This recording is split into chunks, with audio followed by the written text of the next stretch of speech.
casa para, junto com os irmãos, glorificarmos o nome do Senhor Jesus e aprendermos a sua palavra, como diz o Salmo 27, versículo 4, aprender no seu templo.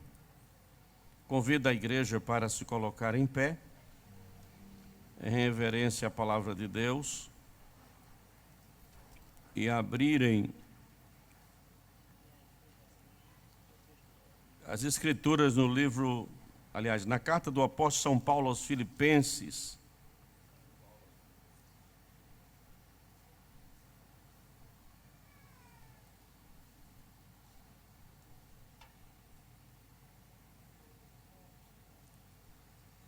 carta do apóstolo São Paulo aos Filipenses, nós vamos ler no capítulo de número 4,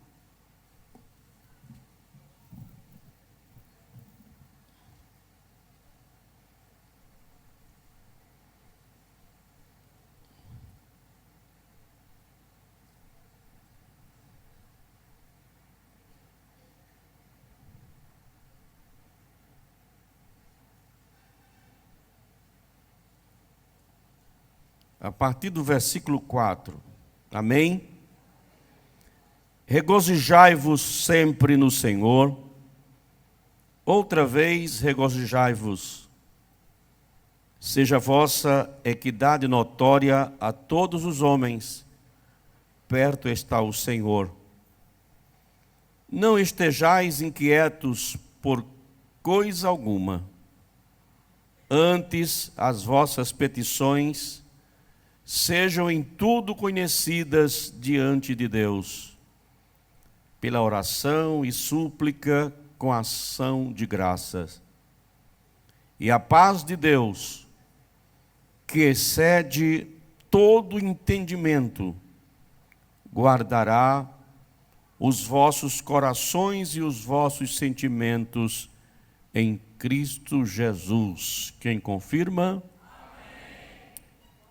Glória a Deus. Amado e eterno Deus, te louvamos e te agradecemos pelo privilégio que o Senhor nos dá de chegar na sua casa e adentrar, Senhor, o lugar santo para refletirmos na tua palavra. Muito obrigado por esta noite, pela presença do teu povo na tua casa, pela igreja do Senhor Jesus aqui em Abril Lima. Ó Deus, e em todo estado e fora do Brasil, nos países afora. Te oramos pela missão, te oramos, te agradecemos pela vida do nosso pastor, que está em viagem. Traz o teu servo em paz essa semana que vai chegar. Ó Deus, para que ele possa chegar bem, ele e sua família, para junto nos agradecer ao Senhor. Te louvamos pela vida de cada um dos teus filhos que aqui chegaram, pela vida dos irmãos obreiros, do ministério que aqui estão. Tudo isso agradecemos no nome glorioso do Senhor Jesus. Amém. Podeis sentar, amados. Eu gostaria de pedir aos irmãos agora que atentassem para a palavra, como sempre fazemos, e nos ajudasse na hora que, se precisarmos ler, alguém nos ajudasse lendo, interagindo, para que não ficássemos aqui somente falando o tempo todo.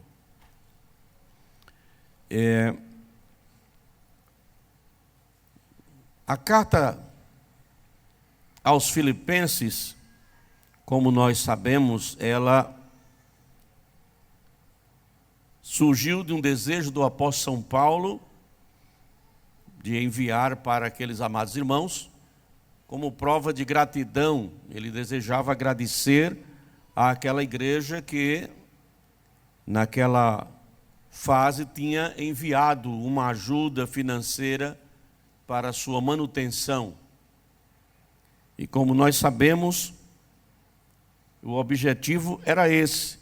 E Paulo, assim, aproveitando o ensejo, o momento da carta, não deixaria por menos, já que ele tinha a responsabilidade de doutrinar a igreja. Então aproveita o momento para também discorrer em alguns aspectos da vida cristã que ele achava necessário. Paulo e seus companheiros haviam fundado aquela igreja em Filipos. Na segunda viagem missionária que ele fez, ele fundou, estabeleceu aquela igreja em Filipos. E pelo que sabemos, foi a primeira igreja instalada no continente europeu. Então, Paulo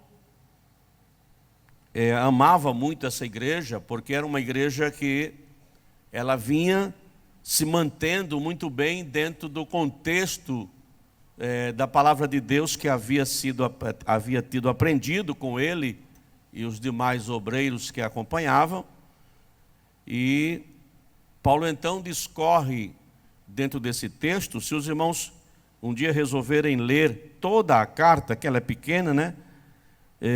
Vocês vão ver que na carta a gente percebe que Paulo quer o tempo todo, como se a palavra-chave da carta fosse a ideia de os irmãos ter motivos para se alegrar em Deus. Se você ler a carta toda, você vai ter essa ideia na mente.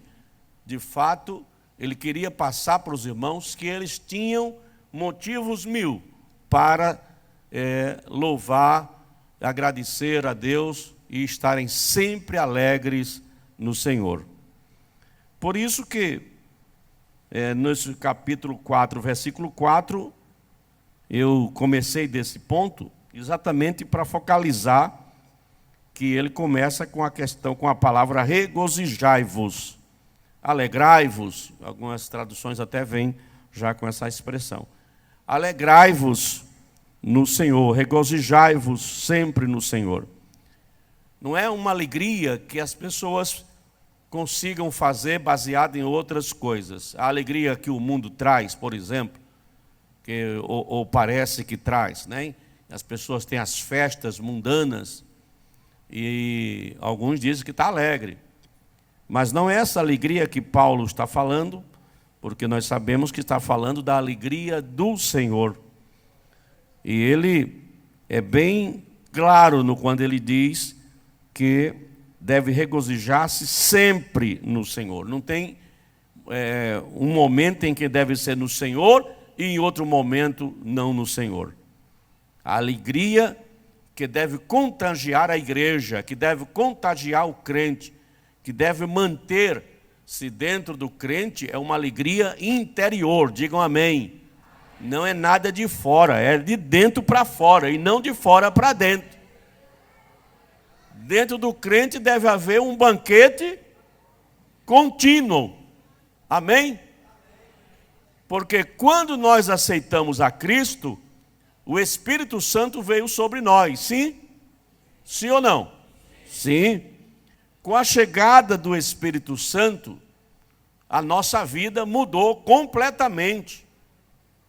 Começou mudando, entrou na casa para limpar a casa.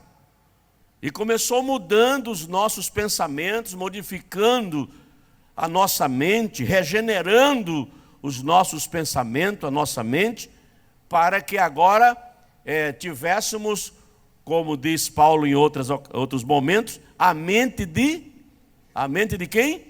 De Cristo. Antes era uma mente pecaminosa, uma mente doentia, uma mente que só enxergava as coisas mundanas, os desejos carnais, da carne. Nós não conhecíamos outra forma, a não ser aquela que já fomos nascidos e criados no pecado. Nós não somos pecadores porque pecamos, nós pecamos porque somos pecadores. O salmista diz no Salmo 51, em pecado me concebeu a minha mãe. Nós já nascemos pecadores. Lá na carta de Paulo aos Romanos, no capítulo 3, versículo 23, Paulo escreve: e todos pecaram e destituídos estão da glória de Deus. Só tem mudança, só há uma mudança nessa vida quando Jesus é recebido por essa pessoa. Ele não força a porta, ele não arromba a porta, não é? Porque lá em Apocalipse ele vai dizer, está escrito, eis que estou à porta e bato. Jesus é educado, ele não invadiu a tua privacidade, a tua vida. Você foi quem abriu a porta para ele entrar. Quem diz amém? Você está arrependido porque abriu a porta para Jesus? Não, ele entrou na nossa casa de fato. Aleluia. Você pode cantar hoje aquele hino vivo, alegre e feliz com Jesus, não é? Porque de fato ele entrou na nossa vida. Mas fomos nós que abrimos a porta ao ouvir um dia a palavra, como diz lá em Romanos 10 e 17, a fé vem pelo ouvir e ouvir a palavra de Deus. Então a fé, ela não foi uma coisa da minha própria vida, ela não emanou, ela não brotou como brota aos meus pensamentos. Os pensamentos do homem brotam da sua própria mente. E é por isso que Jesus disse que é dessa mente pecaminosa que saem os projetos maus, as coisas horríveis, como Jesus já falou, que o que sai do homem é o que contamina o homem, não é? Então, ao receber Jesus, nós recebemos o Espírito Santo, que vem à nossa vida para modificar todo o ser que antes era apenas criatura e agora passa a ser o quê? Filhos de Deus. É João capítulo 1, versículo 12, está lá escrito, mas todos quanto receberam o direito de ser o quê? Chamados filhos de Deus. Todos aqueles que receberam. Se as pessoas que não compreendem isso, acham que elas também são filhas de Deus. Mas eu também sou filho de Deus. Mas, segundo as Escrituras, só serão chamados e recebidos por Deus como filhos de Deus aqueles que receberam a Cristo ou foram escolhidos pelo Senhor. Porque o próprio Jesus diz lá em João 15 que não fomos nós que escolhemos Ele. Amém? Como é que diz?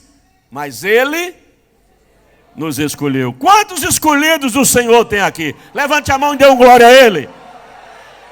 Aleluia. Nós não estamos aqui porque preferimos isso. Deixamos um caminho por outro, simplesmente fizemos uma escolha. Não, foi Ele que nos destinou. Ele passou antes do carro do lixo. Ele passou antes que o inimigo nos colocasse no inferno. Jesus tinha um projeto na nossa vida e está evidenciando esse projeto todos os dias quando damos lugar ao Espírito Santo do Senhor. Então, meus irmãos, dentro desse contexto de que devemos nos regozijar, nos alegrar no Senhor, logo em seguida, Paulo coloca na sequência a questão da equidade. Pode observar no versículo de número 5, se você observar. Não sei se você está com a Bíblia aberta. Na versão corrigida, que é a versão que eu estou com ela aqui nas mãos. Na atualizada tem outra palavra. Mas na versão corrigida diz: seja a vossa equidade notória a quem? A quem? A todos os homens. A equidade que ele fala aqui é, irmãos, de fato, uma necessidade de que nós demonstremos isso, porque não pode ficar apenas na atitude do crente sem demonstrar nenhuma mudança. Nenhuma mudança. Deus, na sua infinita graça, Ele mostra-nos o caminho. A Bíblia diz que Deus é tão bom que mostrou o caminho aos pecadores. Então, não vai nos deixar de forma nenhuma uma vida qualquer, de qualquer jeito. A nossa vida muda e muda na forma de agir, na forma de comprometer-se com o seu irmão.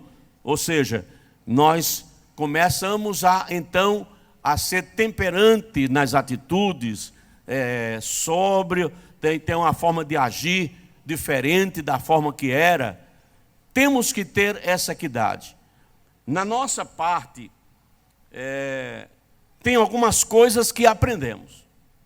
Aprendemos na vida cultural, na vida social, na vida religiosa, que a gente pode comportar-se diferente da pessoa que não conhece a Cristo.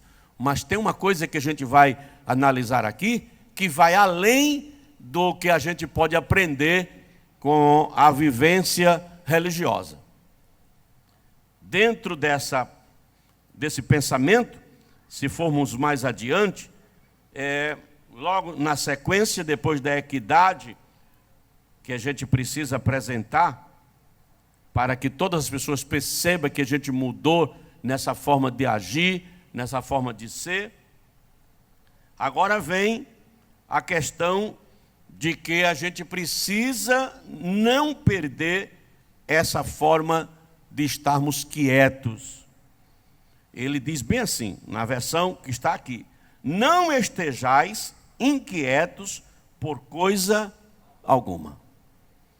Observe bem, Paulo queria que aqueles irmãos se mantivessem como estavam, sempre quietos.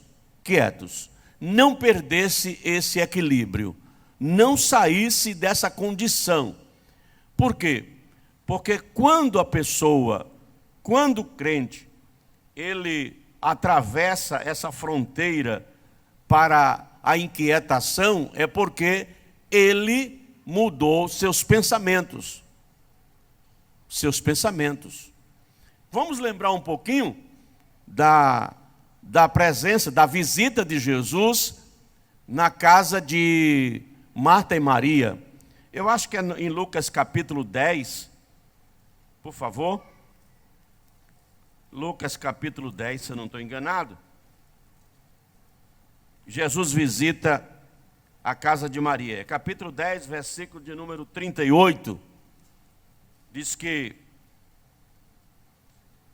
indo eles, Jesus de caminho entrou na casa, numa aldeia, e certa mulher por nome Marta o recebeu em sua casa. Não está aí na Bíblia? Eu estou lendo o versículo 38. E tinha esta uma mulher, aliás, uma irmã chamada como? Pronto. A qual fez o quê? Assentando-se também aos pés de Jesus, ouvia a sua palavra. Marta, porém, andava distraída em muitos serviços e aproximando-se disse: Senhor, não te importa que minha irmã me deixe servir só? Diz-lhe, pois, que me ajude. E respondendo Jesus, disse-lhe: Marta, Marta, estás ansiosa e afadigada com muitas coisas, mas uma só é necessária, e Maria escolheu a boa parte. A inquietação de Marta fez ela perder a melhor parte. Tem muito crente perdendo a melhor parte. Qual é a melhor parte de um culto? Tem gente que na hora da palavra se levanta, sai, vai andar, vai não sei aonde, vai, não é? Marta ficou fazendo tudo, menos ouvindo a palavra de quem? Mas, irmão, imagine você receber Jesus na sua casa e você está fazendo um serviço e Jesus, me desculpa aí, pode ficar à vontade, Jesus, fica à vontade, porque eu estou terminando um serviço aqui. Não é? Mandar Jesus entrar na casa e ficar à vontade e você sair para ir terminar o serviço. Isso ficaria deselegante, seria triste até para um amigo seu, não é? Claro. Às vezes a gente é interrompido, mas é necessário que sejamos educados com a pessoa que chegou. Às vezes numa hora até que você não desejava. Mas era Jesus que chegou lá. E Jesus era amigo delas, de Lázaro e das suas irmãs. Mas ao chegar lá, Maria não quis nem conversa. Jesus sentou-se, ela sentou-se logo no chão também, para ouvir a sua palavra. Maria estava ansiosa? Não. Jesus não disse que Maria estava ansiosa. Maria estava quieta. Quieta. Quem quer ouvir Jesus está quieto. Fala, Senhor, que o teu servo ouve. Quieto. Quem está esperando a palavra de Deus sair, a resposta vir, está quieto. Fala, Senhor. Fala, Senhor. Mas, desesperadamente, correndo de um lado para o outro, impacientemente, isso não é uma reação de quem está confiando em Deus. Jesus falou para Marta: olha, Marta, Marta, estás ansiosa e afadigada com muitas coisas, mas uma só era necessária, e Maria escolheu a melhor parte. Se Maria ficou com a menor parte, Marta ficou com qual? Me respondam, eu vou perguntar de novo.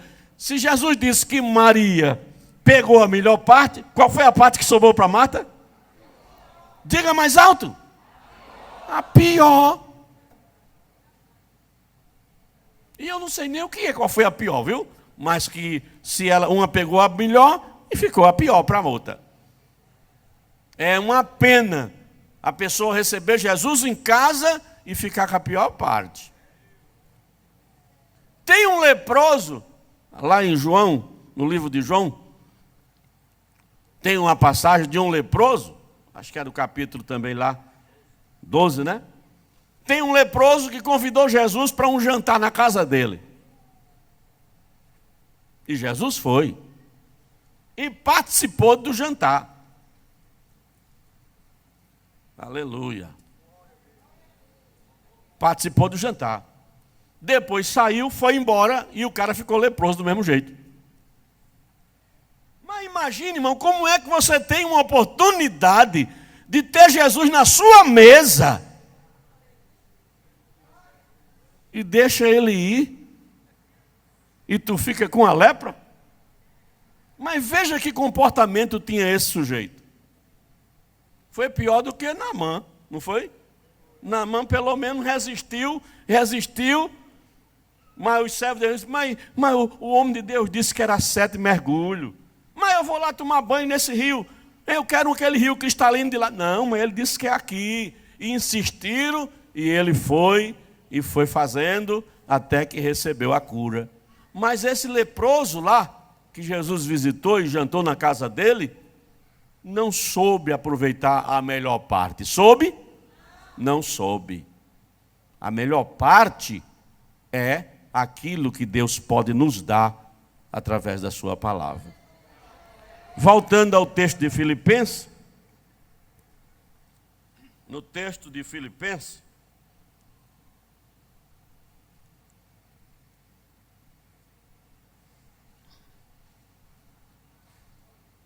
eu gostaria que os irmãos já observassem o que vem em seguida no versículo de número... nós vimos a inquietude, agora o versículo 7 fala de quê? De quê? Da paz. Muito bem. Eu disse a vocês que dentro desse texto tinha algo que pode ser aprendido, que pode ser, que meu comportamento pode facilitar, mas que tem algo também especial que é preciso a gente poder compreender aqui. Vejam bem o que diz o versículo 7. Depois que ele fala que devemos permanecer quietos, né? Quietos. Não devemos nos inquietar com coisa alguma. Antes, fazer as nossas orações, nossas petições a Deus. Ele diz, e a paz de quê? A paz de Deus. Eu gostaria que os irmãos observassem bem a paz de Deus. Eu estou levando isso bem a sério, porque somente essa paz pode fazer isso que está na sequência. O que é que diz? Excede todo entendimento. Tudo bem, a paz de Deus é aquela que é a única que pode exceder todo entendimento. Essa paz vai produzir um efeito. Veja lá qual é. Logo depois de entendimento tem o quê? Qual é? Guardará os vossos corações e os vossos sentimentos. Olha, gente, isso aqui é muito sério, é muito importante. Viu? A paz de Deus, quando alguém tem a paz de Deus, ele tem os pensamentos, os seus corações, né? Que aqui é bom que os irmãos entendam que o coração aqui não é o músculo cardíaco que bombeia sangue. O coração na Bíblia, quase que totalmente, aqui no grego, aqui está no Novo Testamento, no grego é cardia mesmo, mas no hebraico é leb ou lebab, tem uma variação lá. E sempre que aparece na Bíblia, o coração é como sendo o centro das emoções do homem. Na verdade, em poucas ocasiões que eu já vi, umas 2 vezes só, é que se refere ao próprio coração do homem, músculo cardíaco. Uma delas é daquela ocasião que a Bíblia diz que o filho de Absalão ficou preso pelos cabelos e Joabe foi lá e jogou uma flecha e acertou o seu coração. Ali é o leb, ali era o coração mesmo, o músculo cardíaco. Mas na maioria das vezes que aparece na Bíblia a palavra coração, está se referindo à mente. Até Jesus usou essa linguagem quando disse que é do coração do homem que procede os maus pensamentos. Então, do coração não procede pensamento, é a expressão humana, porque a linguagem do homem é assim. Então, até os cientistas sabem que o coração é uma bomba, mas dizem, né, nas versões, nas linguagens, nas poesias, aparece a palavra coração como sendo o centro das atenções. Então, veja, a paz de Deus, ela excede o entendimento, todo entendimento. Qualquer forma de entendimento, a paz de Deus é maior. Então, daqui para frente, eu quero dizer para vocês que existe a paz de Deus e a paz que não é de Deus. É paz? É. Mas essa paz que não é de Deus, ela não altera, nem pode alterar nada. Muito pelo contrário, ela pode ser alterada a qualquer momento. Porque o que é paz? Paz nesse momento, agora, tirando o que não é a paz de Deus, paz é a tranquilidade. Você pode estar num lugar, numa reunião, num ambiente, está trabalhando ou está viajando, não está acontecendo nada de anormal, e você pode dizer, alguém pode perguntar a você, está onde? Estou em tal canto, como é que está aí? Está tudo? Por quê? Porque não tem nada fora do normal, né? Então você pode dizer que está em paz, mas aquilo vai ser para sempre? De repente pode acontecer um evento, né? E tirar aquela paz que você estava sentindo no lugar. É assim ou não é? É. Então, a paz que o mundo fala, que o mundo prega, que a gente vê falar, por exemplo, aqui está tudo em paz, está tudo em comunhão, mas um evento pode tirar essa paz. Agora, a paz de Deus não tira. A paz de Deus não sai. Ela excedeu, ela ultrapassou a barreira do entendimento humano. Aleluia. Por isso ela faz o que ele diz? Ela guarda o coração e o sentimento do crente. Crente que tem paz de Deus, o coração dele está guardado pelo Senhor.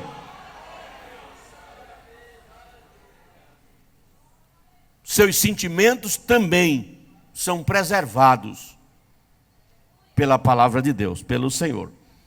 Eu vou mostrar para vocês isso que eu acabei de dizer na prática. Na prática. A paz de Deus sai? Sai? Eu vou perguntar de novo. A paz de Deus sai da gente? Não, só se a gente abdicar, não é? Só se a gente der lugar a quem? Ao diabo. Se der lugar ao diabo, aí a gente vai entristecer o Espírito Santo de Deus. Não é assim, irmãos? E aí, misericórdia. Vai acontecer o quê? Se a gente entristecer o Espírito Santo, quem tem aqui o Espírito Santo na vida? Quem recebeu Jesus em casa. Aleluia! Se eu entristecer o Espírito Santo vai sair triste de mim. E eu vou ficar agora à mercê da minha sorte. Jesus até já disse, eu queria me lembrar, não sei se marquei, Jesus já disse que o espírito imundo que estava no homem antes do Espírito Santo chegar, quando o Espírito Santo chega, ele tem que sair. E ele sai vagueando e procurando um lugar para repousar. Veja bem, irmãos, até o espírito imundo está procurando um lugar para repousar. De tanto sofrimento que ele vive aí, porque ele vive sofrendo. Vai segurando as palavras. Aí diz que ele vai vagueando, procurando um lugar para repousar, não acha. Aí diz, eu vou voltar para minha casa. Se ele voltar e encontrar a casa vazia, Jesus disse, se a casa estava vazia e ornamentada. O Espírito Santo, quando entrou na casa, organizou a casa, ornamentou, limpou tudo. Aleluia! Só pensava no que não prestava, só fazíamos o que não devíamos.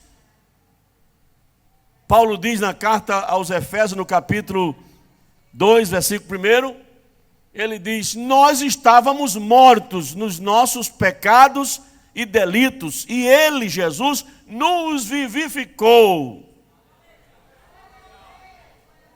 Agora, se dermos lugar ao diabo, ele saiu quando o Espírito Santo chegou, mas voltou e encontrou a casa vazia e organizada. Ele entrou e disse, agora voltei para um lugar bom. A casa agora está limpa e organizada, mas eu não vou ficar só não, eu vou buscar mais outros. Aí Jesus disse que vai buscar mais 7 espíritos piores do que ele e vem morar na casa. Aí Jesus disse assim, e o estado daquele homem agora é pior do que o anterior. Misericórdia, não é não? É sério ou não é? Mas isso só se você der lugar ao diabo. Se você não der lugar ao diabo, o diabo não pode saber o que está no teu coração, para começar. Deus não permite. Ele fica louco para saber o que é que está passando no coração dele ou dela. Sabe não. Ele não é onisciente. Ele pensa que é grande, mas ele não é isso que ele está pensando. Para começar, ele não é onisciente, logo não pode saber nada, antes nem depois. Depois até pode, porque se viu acontecer. Ele não pode saber o futuro, não é onisciente. Não é onipresente, não pode estar em todos os lugares. Aleluia, glória. Aleluia. E nem pode fazer tudo, porque ele não é todo poderoso. Ó, irmão, ele é um derrotado, mas está enganando muita gente. E para muita gente ele está sendo até como um Deus. Porque Jesus disse que ele era o príncipe desse mundo. Lá em João capítulo 5, 1 João 5, tem um versículo que diz assim, que ele, Satanás, que o mundo jaz no maligno, que ele está no maligno. No maligno. Voltando aqui, a paz que excede a todo entendimento, ela protege a minha mente e os meus sentimentos. Agora eu vou mostrar para vocês como é que a paz do mundo se acaba. Como é rápido. Abra aí a sua Bíblia no livro do profeta Daniel, capítulo 6.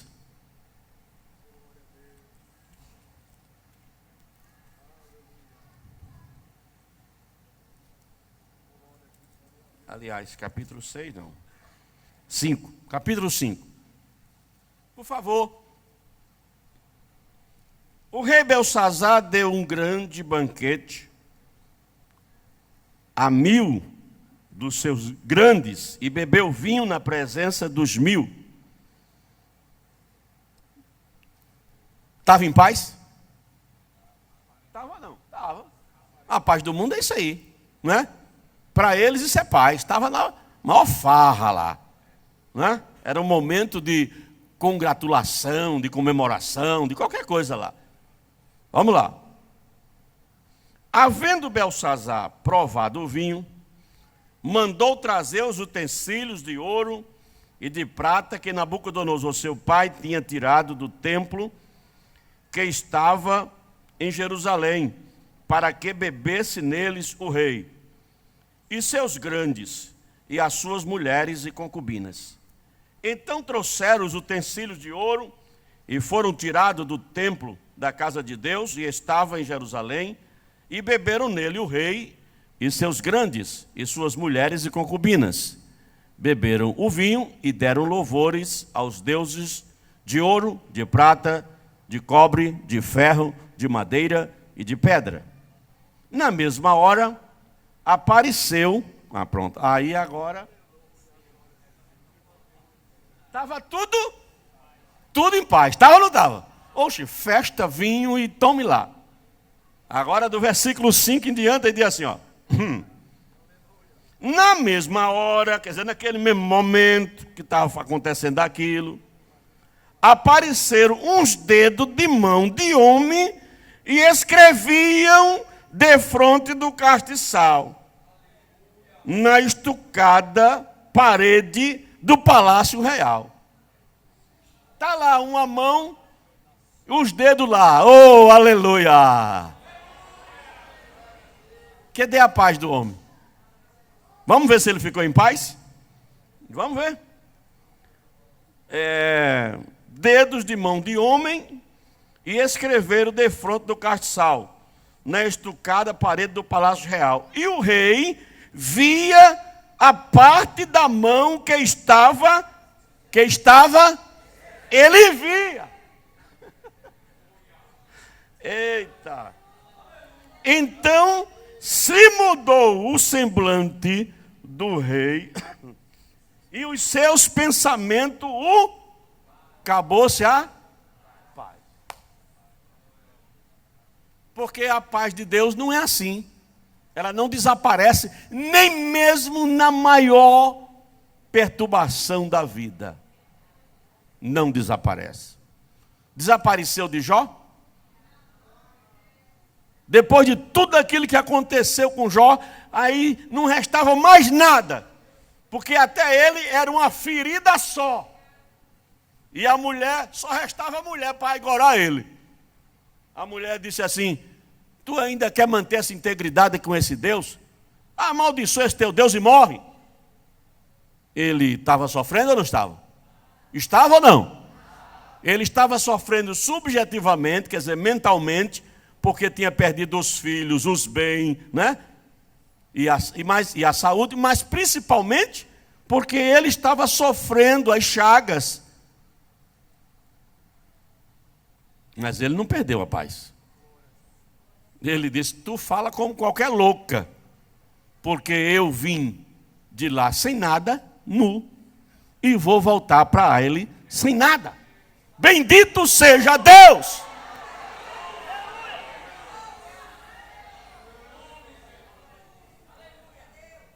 A paz de Deus, ela excede, irmãos, qualquer compreensão humana. Como é que eu vou compreender isso?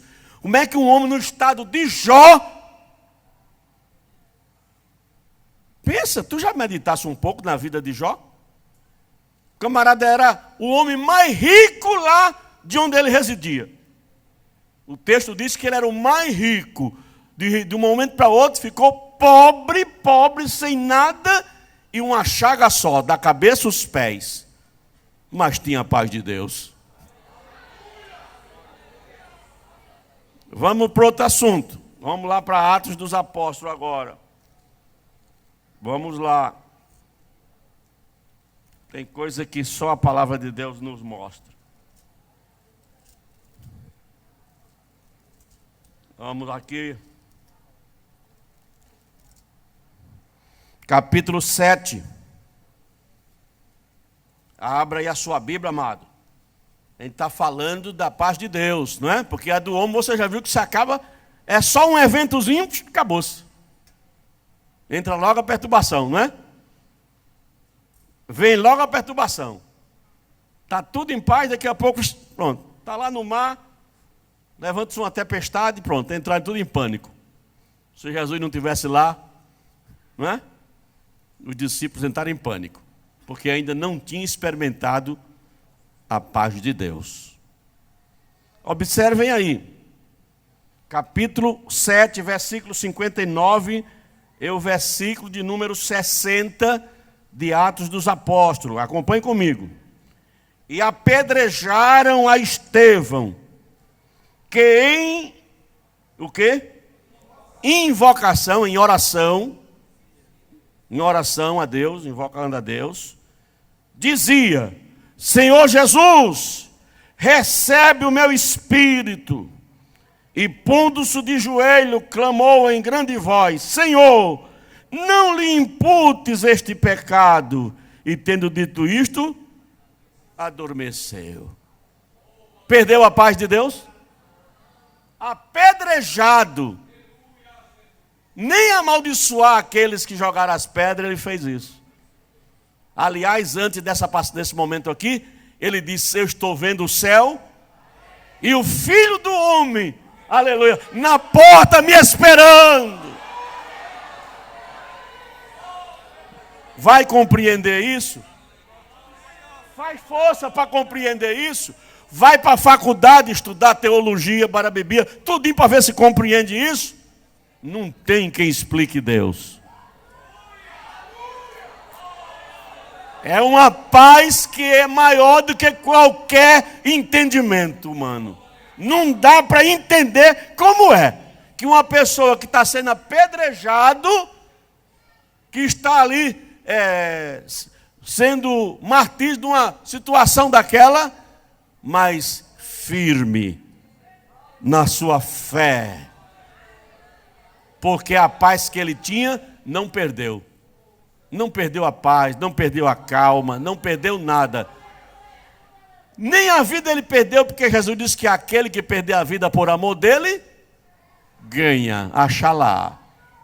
Então, é isso que eu gostaria que os irmãos levassem em conta.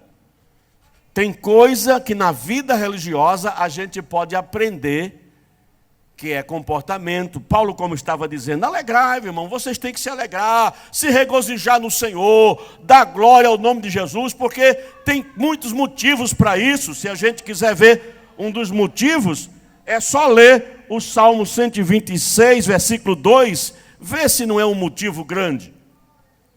Salmo 126 e o versículo de número 2. O que é que diz aí na sua Bíblia?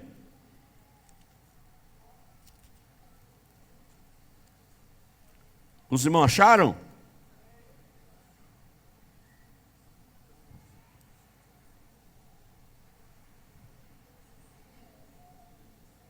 Como é que diz?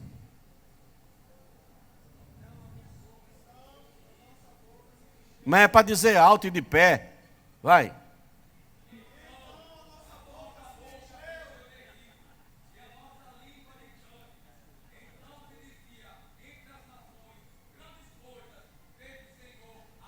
Aleluia!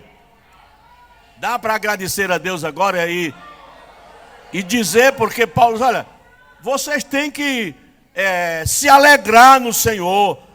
Tem muitos motivos para vocês serem alegres no Senhor. Um deles aí, ó. Grandes coisas fez o Senhor por estes, e por isso eles estão alegres. Grandes coisas tem feito Deus por nós, e por isso nós estamos alegres. Não é dinheiro que faz a alegria do crente, nem mesmo a saúde. Aleluia. Remanai, aleluia. Remai, osurimica ramanas. Aleluia. Eu não sei aqui se você já teve a experiência de ir visitar um irmão que está moribundo, já, como diz, aguardando somente a hora de partir. Eu não sei se você já foi, tentando levar uma palavra de conforto e saiu de lá, foi confortado por ele.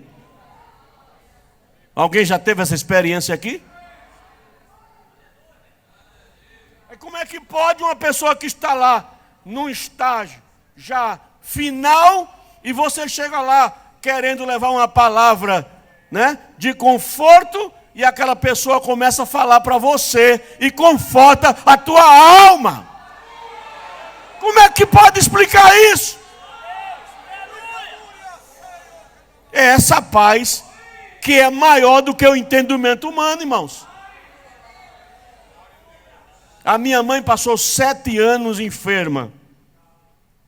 7 anos. E eu não compreendo como era isso. Pense num sofrimento. Mas quem chegava lá para visitar, ouvi muito isso da boca dos irmãos e das irmãs da campanha, da comissão. Quem chegava lá? Como é que a senhora está, irmã Alice? Eu estou aqui, aguardando a hora de partir. Eu sei que acabei a carreira. Mas vocês não terminaram ainda de vocês. Não permitam. Aleluia. Gente, só se tiver uma paz que exceda. A paz, olha, como eu falei que mostrei a vocês que tem 2 tipos de paz, né? A paz do mundo, que é aquela do Belsazar, que desaparece quando surge um evento. Ela é uma questão de comportamento das pessoas. Por exemplo, se 2 países não estão em guerra, então está em paz. Quer dizer, é uma questão de comportamento, como se fosse uma questão de educação. Eu citei aqui que Maria teve o comportamento de se jogar nos pés de Jesus, e Jesus disse que ela pegou a melhor parte, e a outra que não fez, que estava angustiada para lá e para cá, e perturbada e agitada, Jesus disse: tu está afadigada, agitada. Mas ela era amiga e era serva de Jesus, porque ela cria em Deus. Mas, veja, era como se ela não tivesse uma paz que excedesse aquilo ali. Agora, preste atenção. O caso da paz interior, a paz de Deus. Por isso que a Bíblia diz que Jesus, ele é a nossa paz. A nossa paz. Não tem como você pensar diferente, porque ele é a nossa paz. Isso se encontra escrito, e nós vamos ler aqui nesse momento. Por favor, abra a sua Bíblia aí.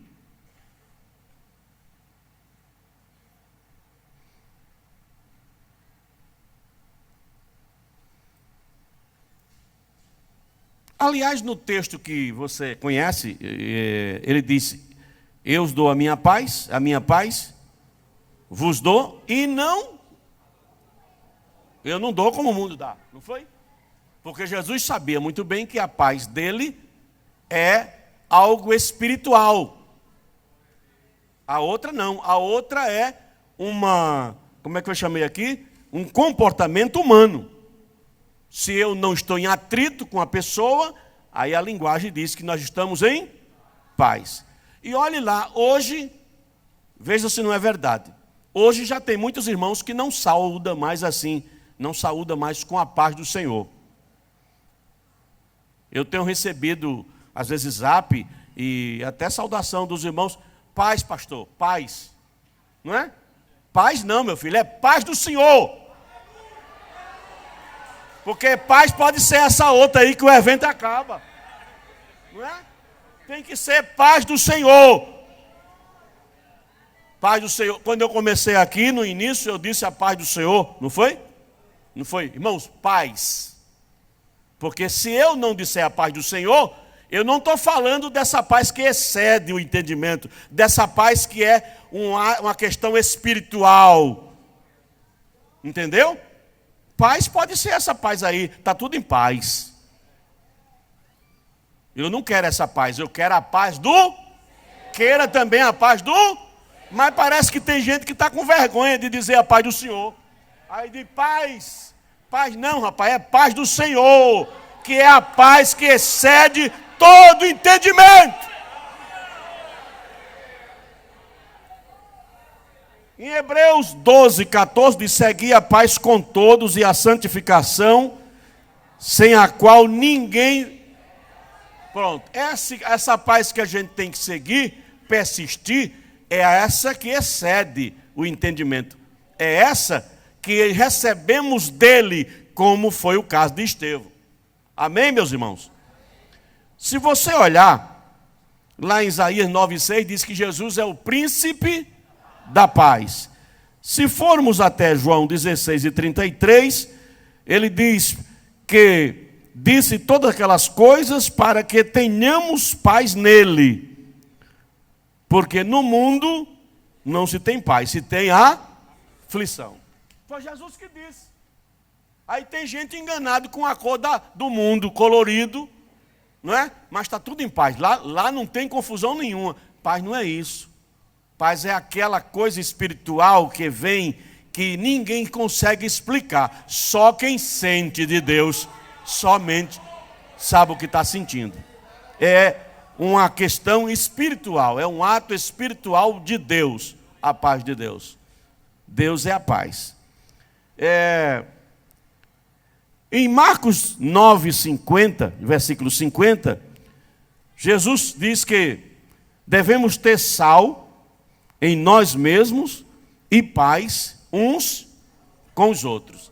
Essa paz aí podia ser até a paz comportamental. Eu ser educado com meu irmão, tratá-lo bem, podia até ser. Mas como eu sei que a paz de Deus não é essa do comportamento, é a que excede. Olha, irmão, alguém que recebeu a paz de Deus, não roga praga a ninguém, não fala mal de ninguém, porque eu quero que os irmãos entendam, chegou a hora de encerrar, mas eu quero lembrar para os irmãos que tem as coisas que atrapalham essa paz, não é? No capítulo 2 da carta aos Filipenses, a gente comentou esses versículos no capítulo 4, mas no capítulo 2, o apóstolo Paulo faz algumas recomendações também aos Filipenses e mostra, logo de início ele diz assim, não façais nada por contenda.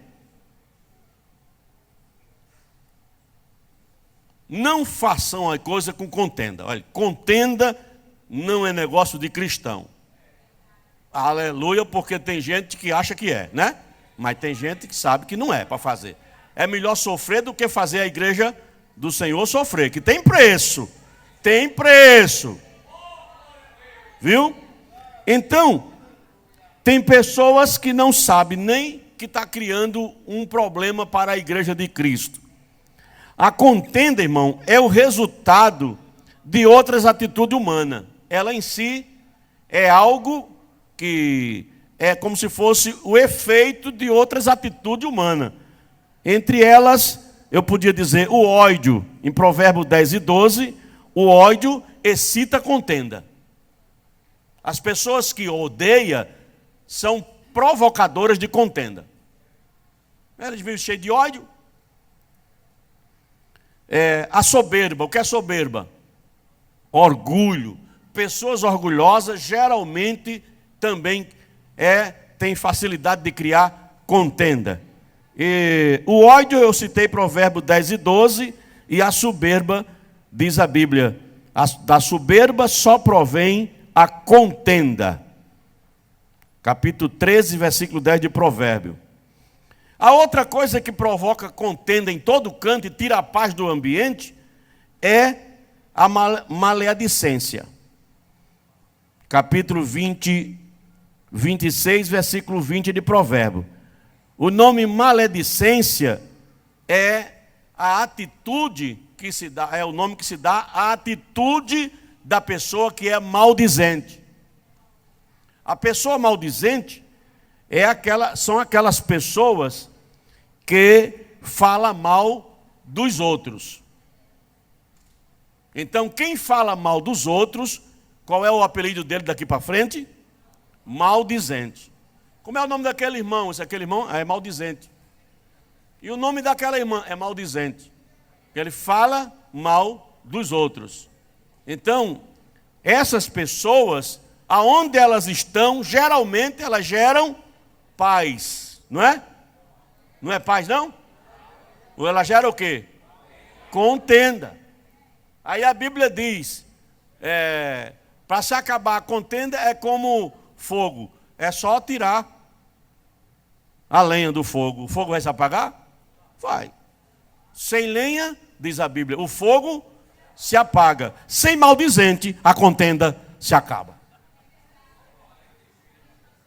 Então o maldizente é como uma madeira que está lá queimando. Se você tira aquele tição de lá, bota ele sozinho lá fora, para ver se ele vai subsistir. Ele apaga ou não apaga?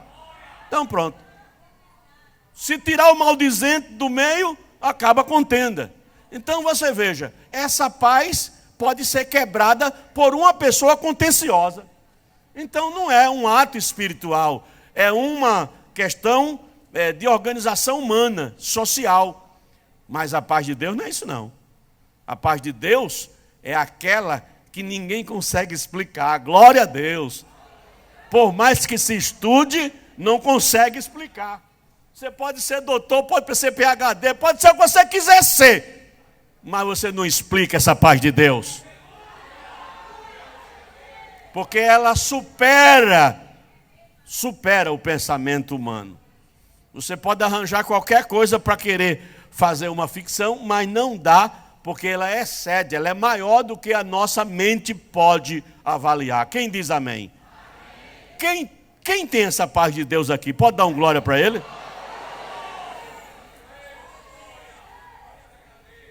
Eu vou ficar por aqui, porque o tempo passou e também o que precisávamos dizer, dizemos.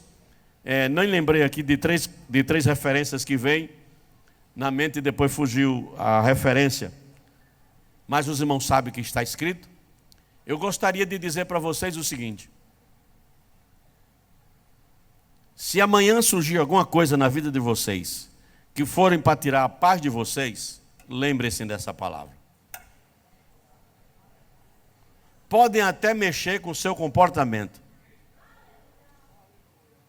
Porque num lugar que alguém cria um problema, geralmente muda, mas você não vai dar o direito de Satanás acessar você. Satanás está procurando alguém que abra um espaço para ele. Não é Pedro que diz, né? É Pedro que escreveu dizendo que ele anda rugindo como buscando alguém que ele possa, pois vai pegar outro capeta, porque aqui na igreja do Senhor Jesus, não é? Aqui não, aqui está todo mundo na paz de Deus. Que é a paz que excede todo entendimento. Que Deus abençoe a vocês. Que Deus abençoe a igreja amada do Senhor Jesus. Nós somos a Em Paz, braço forte das ações sociais da IEADALP, que desenvolve este grande projeto com transparência e responsabilidade, incentivando o combate à pobreza, de maneira a preservar a dignidade das pessoas. Com competência, ética, empatia e respeito, atendemos cerca de 1.220 crianças, adolescentes, mamães e bebês nas áreas socioemocional, cognitiva, física e espiritual.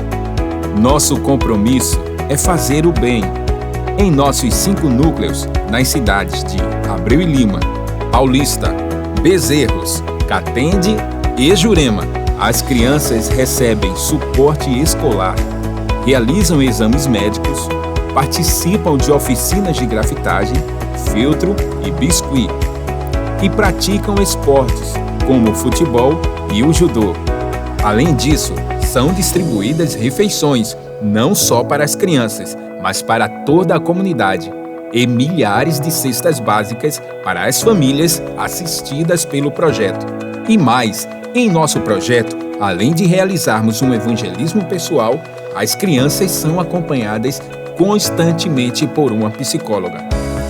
Nós ajudamos pessoas e fazemos questão disso, porque é isso que nos define. Nós somos a Em Paz. Nós somos a IEADALP.